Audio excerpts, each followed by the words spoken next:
Hi, welcome to Detailing World. In today's video we're going to be looking at bug removal.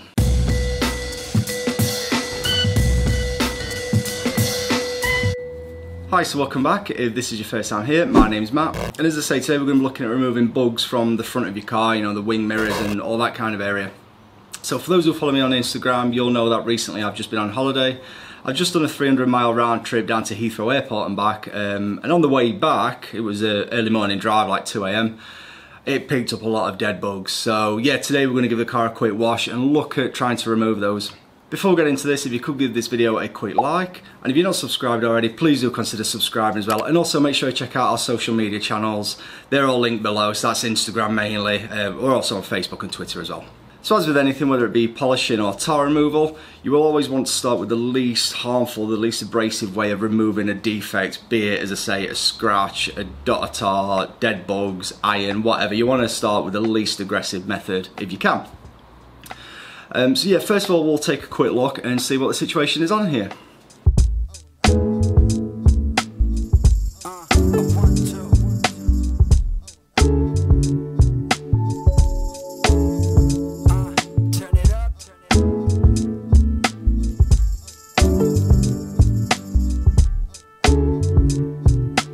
So as with any sort of defect removal process, whether it's polishing or tar removing, or in this case bug removal, what you want to do first is start with the least aggressive method and then work your way up basically. So for bugs, some people would reach straight for something like this, a dedicated bug removal. This is Poor Boys bug squash. Even worse, you can get sponges that have got like a mesh netting on one side, or sometimes entirely covering the sponge, and they're designed to literally scrub away the bugs, and you can get those from like your DIY stores and that. I would not recommend them at all. That is like a last ditch effort. They can basically scratch your paintwork, you know, cause marring and all sorts of stuff like that. So really try and do this with chemicals. The worst thing, the reason I say start light, is you want to try and preserve any wax you may have on there, and obviously try and avoid any damage to the paint as well. So yeah, I've had a quick look at all the dead bugs on there. Granted, not as bad as I probably made out, but still, the dead bugs. The reason you want to get bugs off your car as well is obviously the acid in them. If you leave them on there, it's just like bird mess, it will etch the paintwork. So they've been on there for about a week. I should have got rid of them straight away, but recovering from jet lag and all that jazz, this is my first opportunity. So yeah, they've been sat on there a week. So what we're going to do now, we're going to snow foam the car first. Whilst that's dwelling, I'm going to apply an all-purpose cleaner. This is a 10-to-1 mix, and see if that will soften the bugs whilst the snow foam's dwelling. And then see the pressure washer will remove a lot of that, and see where we go from there. After that, I'll wash the car as you normally would, and again that should remove another bunch of bugs, hopefully.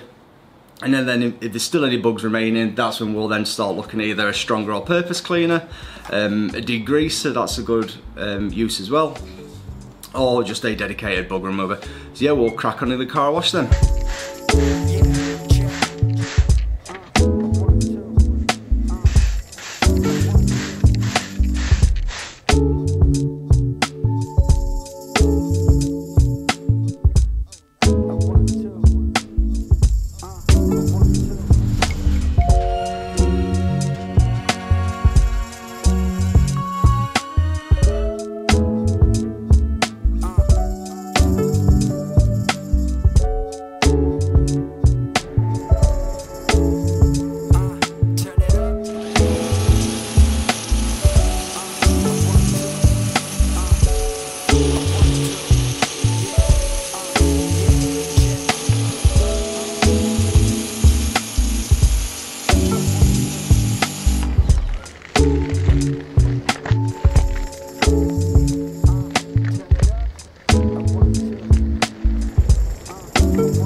Right, so there we have it then, that's the car snow foamed and washed. As you can tell, the APC and snow foam to begin with, that kind of helped loosen a lot of it, and then the pressure washer brought some of the majority of it off. Anyway, where there was those big bug splats, yeah, that lifted that straight off. So then by the time you go and wash it, you can get the remains off of some of the large pieces. One thing to note is I did use a microfiber wash mitt. Now a microfiber may have a little bit more bite than say a lambswool mitt, So that might be worth noting. I'll probably have to do a test on that one day actually, see which one cleans better. But you'll also notice on the headlight, which is good news for the video but not for me, that massive bug squash on the headlight, that's just stubborn as anything and hasn't want to come off with the wash process. So next up, what I'm going to do, I'm going to go for a 4:1 APC and a detailing brush. With it being on the headlight, also I'll probably use a microfiber as well actually. If it's on the paintwork, I'd be likely to go with a microfiber. In fact, we'll do that, we'll just go with the microfiber first. We'll treat the headlight as though it's paintwork. So yeah, I would normally use a microfiber. If the microfiber doesn't remove it, then I'll try and give it a little agitation with a brush. If all-purpose cleaner then doesn't remove it, we'll then start looking at a bug cleaner or a citrus degreaser. So yeah, we'll try and tackle this one then. Right, so what we're going to do here, we'll try and ignore the neighbours mowing, is you're going to soak this in all-purpose cleaner and let that just dwell just for a minute and get a clean microfiber. This is clean, it's just stained. If it's got two sides like this one, so it's got quite a plush side and then a side with a bit more bite, go with the plush side first. So yeah, we'll leave that soaked for a minute and see if it'll wipe off first. And that's taken a touch off it, I don't know if you can tell. What I'll do is I'll apply a bit to the cloth and again, and we'll just give that one more go. And now you can feel that sort of catches. So what we're going to do is flip the microfiber over and use the tighter woven side.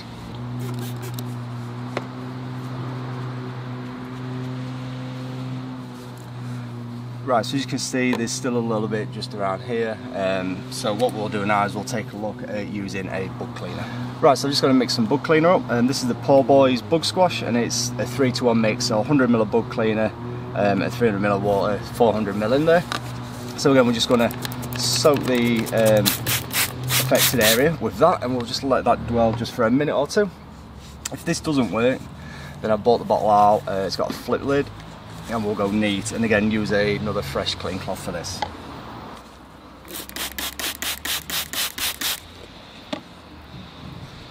So let's give this a try.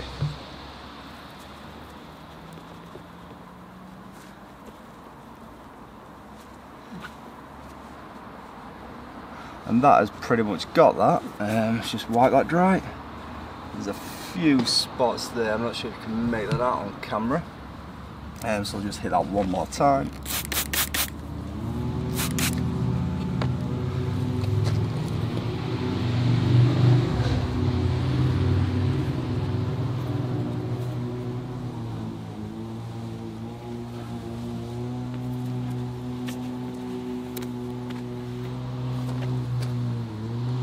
Yep, so that to me, that's the result. That's clear that bug mess right off there.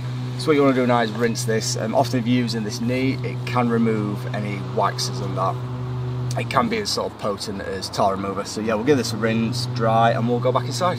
Right, so there we have it then. Removing bugs isn't all that difficult really. Ideally you'd get them off as soon as you can. You know, if you've been on a long trip, then the next day. But the reality is, you've got work the next day and other family things. So yeah, get them off as quickly as you can is the ideal scenario. But if not, and a bit of patience as part of your wash routine. So as I say, you want to start first of all with an all-purpose cleaner. So I went with a 10:1. This is not a detailed online all-purpose cleaner, by the way, it's just the bottle it's in.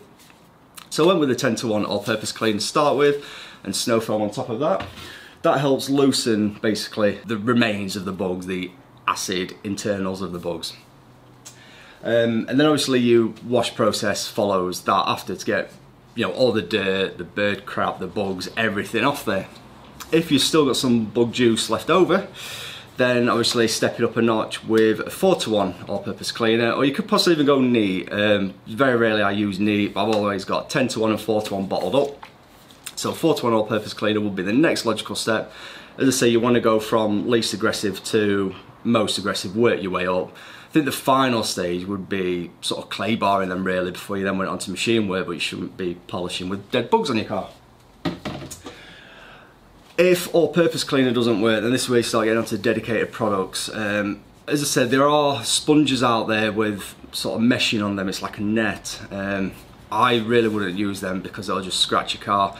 I'd sooner use something like this, which is the bug squash, the Poorboys bug squash. It will remove any wax. If you use it neat, definitely. If you use it diluted, I'm a bit unsure, so you may want to re-wax the area. But I'd still sooner strip a bit of wax off than risk inflicting marring and swirls. So yes, go with a bug remover. Follow the instructions. So if you can dilute it, that's what I did first, 3 to 1. So that's basically a 25% concentration of bug remover. Then if that doesn't work, which in my case that was strong enough, as you can see in the clips there, it does foam up as well, so it adds a bit of lubrication when you're swiping that away. But if that doesn't work, then obviously go with it neat, straight out of the bottle. This one comes with a nice flip cap. So the way you'd use it then is just apply that straight to a microfiber neat, and then just dab it on the area, let it soak for a minute or so, and then try and wipe it away. If all of that doesn't then work, I'd probably look at a tar remover. It's a bit overkill, but this bug remover here is probably very similar to a tar remover because it does say it can remove tar. But yeah, the tar remover is probably the next step up from this. If that still doesn't work and they really just like to stay on your car for whatever reason, you're probably then going to be looking down the clay barring route or a clay pad sort of thing. Fortunately, I've not had to do that. I have done a claying video, so I'll put a link to that up there. Basically the same kind of process as any other claying process really. But yeah, really it's that easy, and really bugs come off a lot easier if your car's waxed and protected regularly, which is possibly why it was a bit of a bugger to shift off the headlights. I've probably not waxed the headlights. I thought I had. I may have applied some polish, but I may have not waxed the headlights, so I think that's probably something I'm going to do today. I'm going to give the car a rinse. So yeah, once you've used those products, especially the bug remover, you do want to rinse the car thoroughly as well. And then yeah, reapply wax to those treated areas. So yeah, with that in mind, it might be worth doubling up on layers of wax on the front bumper, the leading edge of the bonnet, the wing mirrors, the A-pillars, just to try and help reduce the sort of impact of the bugs and make it a lot easier to remove them in the future. So yeah, that's pretty much it for this video then. So I really hope you've enjoyed this one. If you have, make sure you hit that like button, and if you're not subscribed already, please do consider subscribing. Check out our social media profiles below. That's Instagram, Facebook, Twitter. We're all over those, so we're at Detailing World Official on Instagram, and I'm Randomly Set on Instagram as well. You can get the merchandise as well from our merch store, that'll be linked below. And yeah, we'll see you in the next video.